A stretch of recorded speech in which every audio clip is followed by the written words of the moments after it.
Welcome to Get Savvy, the podcast for people who want to claim back their time through the power of delegation, streamlining, and productivity.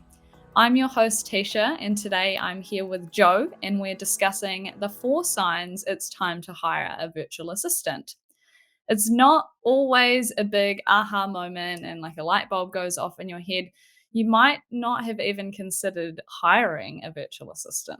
And sometimes the signs are kind of incremental. So you are in your business, you're getting busier and busier. You're doing all the things and taking care of everything in your business, not realizing that it is actually time for you to think about getting some help in your business and whether a virtual assistant might be the right option for you. There's businesses that can really benefit from a virtual assistant, and there's businesses who benefit from employees instead. So, yeah, these are the kind of 4 signs that it is time to hire a virtual assistant for you. hmm And it is quite scary when you're getting to that point, feeling like you have to jump in and hire someone. And sometimes a virtual assistant is a nicer, slightly easier sort of approach Mhm. to hiring. It's not as scary as bringing on a full time employee. Mhm. So let's kick off and get into our 4 signs. The first sign that we have is that you don't have the skills required to bring your ideas to life in your business. So it might be time to, ramp up your social media marketing, refresh your website, launch a product, or even maybe you are thinking about recruiting employees. You've got these ideas, you want to take your business to the next level, but you just don't have the time or resources. And again, it doesn't make sense for you to learn how to do everything. It's not a good use of your time as a business owner. No. So, like you could DIY your website, but it's not going to be amazing because you don't have the skills necessarily to hmm create a really impactful, modern, high converting website. And nor should you spend the time learning how to do that because let's be honest, you can learn how to do anything in your business through things like YouTube. hmm But whether that makes sense and is a good use of your time is another question. So, yeah, it doesn't make sense for you to be an expert in all of the things in your business, all of the hmm different areas. You become kind of average at all of the things rather Yeah. than really amazing at a few things, which is what we want you to be doing. The things that you are really great at that hmm make sense in the most sense in your business, that's the things to focus on. Build your skills, learn and do in your business. There's other things like admin does not make sense at all. Yeah, exactly right. And things like a website that they are really important for, your customers and clients. And you do want to get an expert in those things to help you do those things. It Mm. just makes sense. Yeah, and like as business owners, we have a lot of ideas in our business. You might want to have a podcast, or you might, want to start exporting overseas, and that is going to take a lot of time and energy of yours and focus. And it doesn't make sense that you would be doing low level tasks, hmm your bookkeeping or your admin or your inbox management when that focusing on something like, your new product or exporting or hmm something like that is such a better use of your time. Um, so that's definitely a sign. You've got these ideas, you don't know how to bring them to life. Yeah. Time and energy definitely brings us to our next point as well. Second sign is the lack of work life balance. As business owners, at the start, you definitely sort of go through that phase where you're trying to do everything. Mhm. You are probably working late nights, working weekends, just yeah, working 24/7 trying to keep on top of everything and that's, maybe fine in the very beginning, but eventually, you really need to engage someone else for help, stop burning the candle at both ends. And enable yourself to do the work that you should be focusing on more efficiently as well because you're not burnt out. Mm. Yeah, so often as business owners, think, oh, we just need to work hard and then our business will be successful. But like, that's going to lead to burnout. You can't Mhm, just keep hustling and working hard long term. It is not sustainable. And so, yeah, if you are feeling like you don't spend time with your kids, mhm. your family misses out because you're, always like, oh yeah, I just need to do this. I just need to do this, Yeah. always on your phone. Working nights is no fun at all, not long term. So that is definitely a sign. If you're missing out on family time, your Mhm. life, other things outside of work, it is time to think about bringing on some help Mm. and get a VA.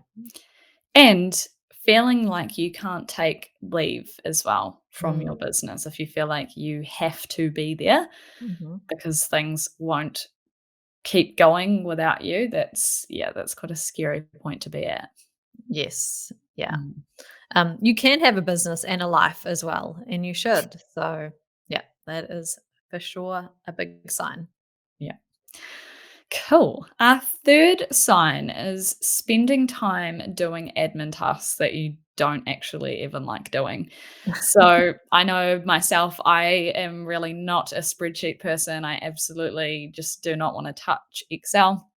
So I'm sure there's people out there that can relate to that, or maybe inbox management or reconciling your bank accounts.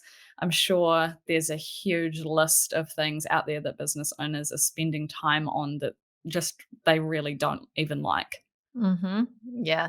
If you feel like you're getting sucked into, just like day to day dealing with administrative tasks, your inbox, your calendar, organizing appointments, rearranging things, booking things in, those are all things that if you're doing those things, then you are your own assistant Mm, scary. and you are essentially paying yourself what you could pay an assistant. Which doesn't make sense because if you are spending 2 to 3 hours, let's say, on, booking appointments and reconciling your Xero, etcetera, you're not then spending those 2 to 3 hours on something that could make you a lot more money, bring in more clients, servicing your current clients to keep them really happy, bringing your ideas to life that you do have the skills in, networking and building relationships, coming up with new ideas. That stuff is way more valuable Mhm, than doing your admin that someone else could do. mhm. Yeah. The tasks that are going to move your business forward are what, you wanna be focusing on, and yeah, absolutely, those low level admin tasks, those tasks are the easiest ones to outsource to Mhm. begin with anyway. Yeah. And, you know, admin tasks are very important. They have to be done. They're the Mm, things that keep you compliant. They're the things that actually keep the business going.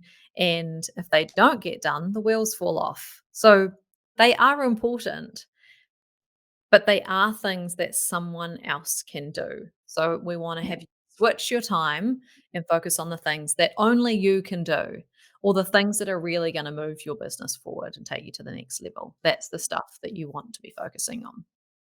Absolutely.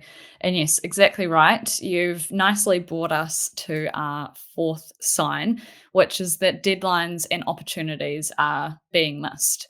You are trying to do everything, you're burning out, you're not able to represent your brand to its fullest potential. It's really easy for things to get missed when you're trying to do everything yourself. Hmm. Getting those penalties from the IRD because you forgot to file your GST return, or Mm, the your annual return for the company's office website, those kind of things that, mhm. have implications if you don't keep Yeah. on top of them. But it doesn't make sense for you to be doing those things.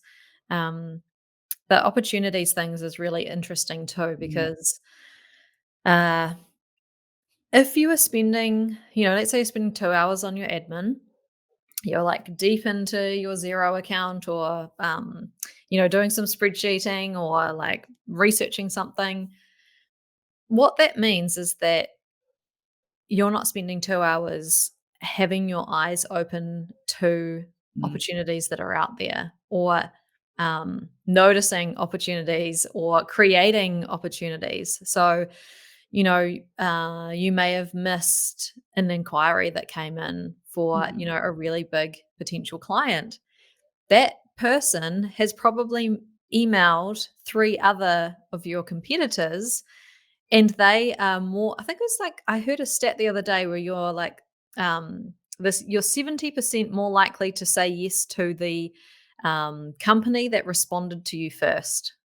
mm, Even if the others had a better product or a better price or something like that, you are still more likely because you, um, psychologically like that they have mhm. responded quickly and that they have valued Yes. you because of that response. So, have you missed those because you're so busy doing all the admin and other things in your business and you're not getting back to your inquiries?